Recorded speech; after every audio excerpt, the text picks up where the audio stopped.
देखिए, वडोदरा में कड़ाके की सर्दी का दौर भी जारी है। शीतलहर लगातार लोगों की धुजनी छुड़ा रही है। उत्तर भारत से आ रही बर्फीली हवाओं का असर अब तेज दिख रहा है। कई जिलों में घना कोहरा छाया रहा।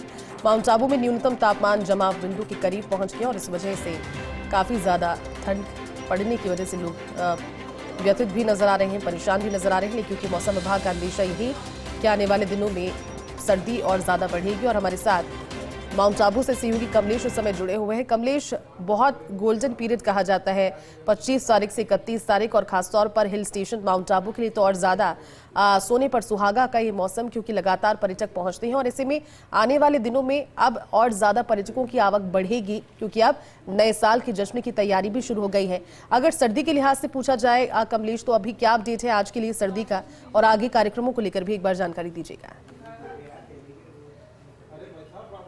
देखिए जयती, माउंट आबू की बात करें और खास तौर पर सर्दी के विषय की बात की जाए तो जहां कल माउंट आबू का जो टेम्परेचर है -3 डिग्री था, तो आज यहां पर तस्वीर बिल्कुल बदली हुई नजर आ रही है। मेरे सहयोगी दीपक मेरे साथ है, तस्वीर जरूर दिखाएंगे कि माउंट आबू के आसमान में फिलहाल देखिए जो बादलों की आवाजाही है, और बादलों की आवाजाही की वजह से कह सकते हैं कि माउंट आबू का जो टेम्परेचर है वो जरूर परिवर्तित हुआ है। और इस टेम्परेचर परिवर्तन के चलते जहां आज तापमापी का पारा जमाव बिंदु के नजदीक है, तो कह सकते हैं कि कड़ाके की सर्दी का दौर तो फिलहाल माउंट आबू में जारी है। लेकिन पर्यटन के लिहाज से बात की जाए तो माउंट आबू में सर्दी के इस मौसम में पर्यटक काफी आकर्षित होते हैं। तो ऐसे में कहा जाता है कि यदि आपको कड़ाके की सर्दी का एहसास करना हो तो इस वक्त आपको माउंट आबू का रुख करना होगा, क्योंकि यहाँ पर माउंट आबू की खूबसूरती इस मौसम की यही है कि जहां फिलहाल 0 डिग्री का टेम्परेचर है, लेकिन जैसे ही सूर्यदेव की गति आगे बढ़ेगी तो यहाँ पर यही कड़ाके की सर्दी गुलाबी सर्दी के अंदर कन्वर्ट होती हुई नजर आएगी। ऐसे में पर्यटन के लिहाज से बात की जाए तो माउंट आबू में पर्यटन अच्छी संख्या में यहां पर देखा जा रहा है। और दूसरी तरफ जहां जैसा आपने जिक्र किया कि गोल्डन वीक है, 25 से लगाकर 31 तक एक ऐसा अवसर होता है जहां पर लगातार ऑफिसों की छुट्टियां होती है और नौकरी पेशा लोग, यह कहे साधारण लोग जो हैं, छुट्टियां मनाने के लिए प्रदेश के जो तमाम पर्यटक स्थल है, चाहे बात करें जयपुर हो, उदयपुर हो, जैसलमेर हो या फिर स्वर्ण नगरी जोधपुर हो, तमाम इन पर्यटक स्थलों पर पर्यटकों की अच्छी खासी संख्या देखने को मिलती है। तो इस वक्त देखिए कुछ तस्वीरें जरूर साझा करने की कोशिश करूंगा। इस वक्त मैं नक्की झील पर मौजूद हूं। नक्की झील पर देखिए सैलानी यहां पर पहुंचे हैं और इस कड़ाके की सर्दी के बीच भी इस खूबसूरत नजारे को यहां पर अपनी आंखों में कैद कर रहे हैं। मेरे साथ यहां पर पर्यटक, इनसे बात। वैसे कहां से आए?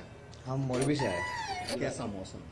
बहुत बढ़िया, बहुत ठंडी है। हमारा तो हाथ ही बाहर नहीं निकल रहा। हाथ बाहर नहीं निकल रहे, ठंड ज्यादा है? बहुत ज्यादा ठंड है। जो सोचा था वैसा मिल रहा है? हाँ, जैसे सोचा था वैसा ही। नया साल आने वाला, नए साल को लेकर के क्या रहेगा, क्या प्लानिंग करके निकलेगा? प्लानिंग तो ऐसा कुछ किया नहीं है, जैसे ही टाइम आएगा वो देखे जाएगा क्या होगा। ऐसे तो आप बताइए, वैसा आपको शायद ठंड ज्यादा लग रही है, शॉल जैकेट सब पहन रखा है? बहुत ज्यादा ठंड लग रही है। सोचा था उससे ज्यादा ठंड है। सोचा उससे ज्यादा है। देखिए जयती, ये जो तमाम जो पर्यटक हैं माउंट आबू के इस खूबसूरत नक्की झील के किनारे पर खड़े होकर के जो माउंट आबू की खूबसूरती के कह सकते हैं कि खूबसूरती में जो चार चांद लगाती है सर्दी है, और इस सर्दी को अनुभव करने के लिए पर्यटक यहाँ पर पहुंचते हैं। और दूसरी तरफ बात की जाए पर्यटन के लिहाज से तो आने वाले दिनों के अंदर नया साल आने वाला है, और इस नए साल का स्वागत कुछ नए अंदाज में हो, इसकी तैयारियां यहाँ पर शुरू हो चुकी है। कुछ तस्वीरें साझा करने की कोशिश करूंगा मैं यहाँ पर। मेरे सहयोगी दीपक मेरे साथ है, वो तस्वीर जरूर दिखाएंगे कि खास तौर पर जो माउंट आबू आने वाला पर्यटक है, नए साल का स्वागत नए अंदाज में हो, इसकी तय को लेकर के आप बात करें। जिला कलेक्टर अल्पा चौधरी हो, माउंट आबू उपखंड अधिकारी डॉक्टर अंशुप्रिया हो, या पालिका आयुक्त आशुतोष आचार्य हो, या पर्यटन विभाग से जुड़े हुए लोग हों, उन्होंने शरद महोत्सव का आयोजन यहाँ पर किया है। तो आज से इस शरद महोत्सव की विधिवत यहाँ पर शुरुआत होगी। और कह सकते हैं कि जो इवेंट होते हैं खास तौर पर जो पर्यटकों के आकर्षण का ठीक कह रहे हैं, और ये पर्यटकों के लिए आकर्षण का केंद्र वाकई में है। कमलेश, बहुत शुक्रिया तस्वीरों को साझा करने के लिए, साथ जुड़ने के लिए।